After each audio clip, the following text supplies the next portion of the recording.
Hello ಪ್ರಿಯ ವೀಕ್ಷಕರೇ ಹಾಗೂ ಹಿತೈಷಿಗಳೇ, ನಾನು ನಿಮ್ಮ ಕನ್ನಡತಿ ಕವಿ. ಹೇಗಿದ್ದೀರಾ? ನಾನು ತುಂಬ ಚೆನ್ನಾಗಿದ್ದೀನಿ. ಇವತ್ತು ವೆದರು ಇಲ್ಲಿ ಚೆನ್ನಾಗಿದೆ, ಒಂಥರ ಬಿಸಿಲು, ಜಾಸ್ತಿ ಬಿಸಿಲು ಇಲ್ಲ, ಆಮೇಲೆ ಜಾಸ್ತಿ ಮೋಡ ಆ ಥರ ಏನೂ ಇಲ್ಲ, ಅದು ಹಿತವಾಗಿದೆ. ಇವತ್ತಂತೂ ಈ ನಿಮಗೆ ವೈಟ್ ನೋಡ್ತಿರುವಾಗಲೇ ಗೊತ್ತಾಗಿರಬೇಕಲ್ವಾ ಏನು ಅಂತ. ಇವತ್ತೊಂದು ರಂಗೋಲಿ, ಅದು ಇವತ್ತೊಂದು ವೀಡಿಯೋನೂ ತುಂಬ ಶಾರ್ಟ್ ಆ್ಯಂಡ್ ಸ್ವೀಟಾಗಿದೆ. ತುಂಬ ದೊಡ್ಡದೂ ಅಲ್ಲ ರಂಗೋಲಿ, ಮನೆ ಮುಂದೆ ಹಾಕೋದಕ್ಕೆ ತುಂಬ ಚೆನ್ನಾಗಿದೆ ಒಂಥರ. ಆಮೇಲೂ ಇದು ನಮ್ಮ ಹಿಂದುತ್ವನ ಸಿಂಬಲೈಸ್ ಮಾಡುತ್ತೆ. ಈ ರಂಗೋಲಿ ಅಂದ್ರೇ ಅದು ನಮ್ಮ ಹಿಂದುತ್ವನ ತೋರಿಸುತ್ತಲ್ವ. ಹಿಂದೂಗಳಲ್ಲದೆ ಇನ್ಯಾರೂ ರಂಗೋಲಿನ ಬಿಡಲ್ಲ.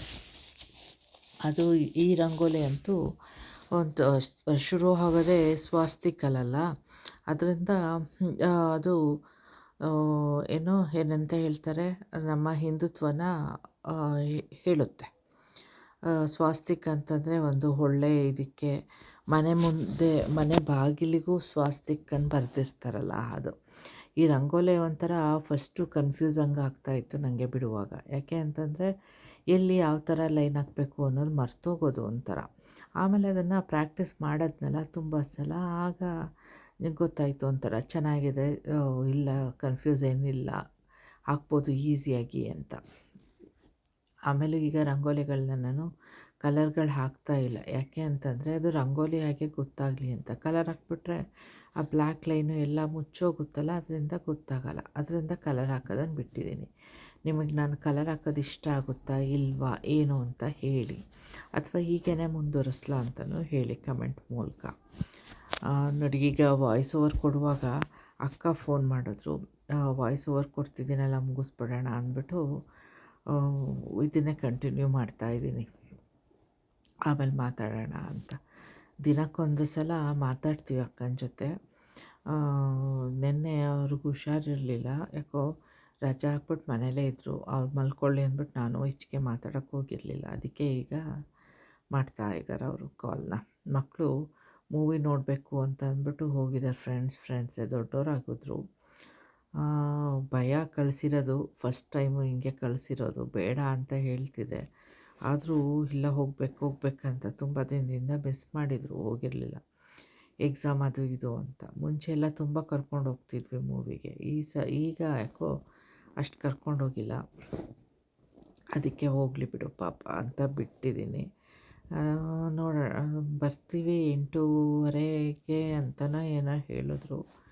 ಫೋನ್ ಕೊಟ್ಟು ಕಳಿಸಿದ್ದೀನಿ, ಫೋನ್ ಮಾಡಿ ಅಂತ, ಮಾಡ್ತಾಯಿರು ಮಧ್ಯ ಅಂತ ಅಂದ್ಕೊಂಡು ಹೋಗಿದ್ದಾನೆ. ಮಾಡ್ತಾನೆ ಅದರಲ್ಲೆಲ್ಲ ಇದು ಒಂಥರ ಫೋನು ಇದು ಮಾಡೋದಕ್ಕೆ ಎಲ್ಲ. ಈಗ ಅನ್ನಿಸ್ತಿದೆ ರಂಗೋಲಿ ಇಷ್ಟ ಆಯ್ತಾ ಏನೋ. ಇದು ಒಂಥರ ಚೆನ್ನಾಗೇ ಇದೆ ಅಲ್ಲ, ಸೊ ಡಿಫ್ರೆಂಟಾಗಿದೆ. ನನಗೆ ಸಾಮಾನ್ಯ ಯೂಶ್ವಲಾಗಿ ನೋಡಿದ ತಕ್ಷಣ ಇಷ್ಟ ಆಗೋದು ಒಂಥರ ಈ ಗಂಟು, ಪವಿತ್ರ ಗಂಟು ಅಂತ ಬರುತ್ತಲ್ಲ ಅದು. ಆದರೆ ಅದಕ್ಕಿಂತ ಇದು ಒಂಥರ ಡಿಫ್ರೆಂಟು ಎಲ್ಲ ಈ ಎಳೆ ರಂಗೋಲಿಲಿ. ಮುಂಚೆ ಎಲ್ಲ ನನಗೆ ಎಳೆ ರಂಗೋಲಿ ಅಂದರೆ ಬರ್ತಾನೆ ಇರಲಿಲ್ಲ, ತುಂಬ ಟ್ರೈ ಮಾಡಿದ್ರು. ಆಮೇಲೆ ಈಗಲೂ ಎಳೆ ಆಗಿ ಬರುತ್ತಲ್ಲ, ಚುಕ್ಕಿಟ್ಕೊಂಡು ಸುರುಳಿ ಅದು ಬರೋದೇ ಇಲ್ಲ, ಎಷ್ಟು ಟ್ರೈ ಮಾಡಿದ್ರು. ಇದು ಪರವಾಗಿಲ್ಲ, ಇದು ನನಗೆ ಒಂಥರ ನನ್ನ ಲೈಕಿಂಗೇ ಒಂದು ಸ್ವಲ್ಪ ಡಿಫ್ರೆಂಟು. ಎಲ್ಲರಿಗೂ ಇಷ್ಟ ಆಗೋದು, ನನಗಿಷ್ಟ ಆಗಲ್ಲ ಒಂದೊಂದು ಸಲ ಆ ಥರ. ಆಮೇಲೆ ಡ್ರೆಸ್ ಸೆಲೆಕ್ಷನಲ್ಲೂ ಎಲ್ಲದರಲ್ಲೂ ಅಷ್ಟೇ ನಾನು ಸ್ವಲ್ಪ ಡಿಫ್ರೆಂಟೇ ಎಲ್ಲರಿಗಿಂತ. ನೋಡಿ, ಇದು ಎಂಡು, ಇದು ಚೆನ್ನಾಗಿದೆ ಅಲ್ವಾ ಮನೆ ಮುಂದೆ ಹಾಕೋದಕ್ಕೆ ಸಿಂಪಲ್ಲಾಗಿ. ಆಮೇಲೆ ಇದು ಅಷ್ಟೊಂದು ಟೈಮು ತೊಗೊಳ್ಳಲ್ಲ ಹಾಕೋದಕ್ಕೆ, ನೀಟಾಗಿ ಹಾಕ್ಬಿಡ್ಬೋದು ಬೇಗ, ಕಡಿಮೆ ಟೈಮಲ್ಲಿ. ಒಂದೊಂದು ಸಲ ಹಾಕೋದಕ್ಕೆ ತುಂಬ ಟೈಮ್ ತೊಗೊಳುತ್ತೆ ಕೆಲವೊಂದು ರಂಗೋಲಿ, ಆದರೆ ಇದು ಒಂಥರ ಡಿಫ್ರೆಂಟಾಗಿ ಫಾಸ್ಟಾಗಿ ಹಾಕ್ಕೋಬೋದು. ಅದಕ್ಕೆ ಇದನ್ನು ತೋರಿಸೋಣ ದಿನ ಹಾಕೋದಕ್ಕೆ ಅಂತ ಅಂದ್ಬಿಟ್ಟೆ ತೋರಿಸ್ದೆ. ಇದೆಲ್ಲ ಈ ಥರ ರಂಗೋಲಿ ಎಲ್ಲ ತುಂಬ ಫೇಮಸ್ಸು ಎಲ್ಲಿ ಅಂತಂದರೆ ತಮಿಳ್ನಾಡು ಸೈಡು. ಈ ಎಳೆಗಳದ್ದು ಅವರಂತೂ ತುಂಬ ಬಿಡ್ತಾರೆ. ನಮ್ಮ ಕರ್ನಾಟಕದ್ದು ಎಳೆ ರಂಗೋಲಿ ಅಂತೀವಿ ಇದನ್ನು.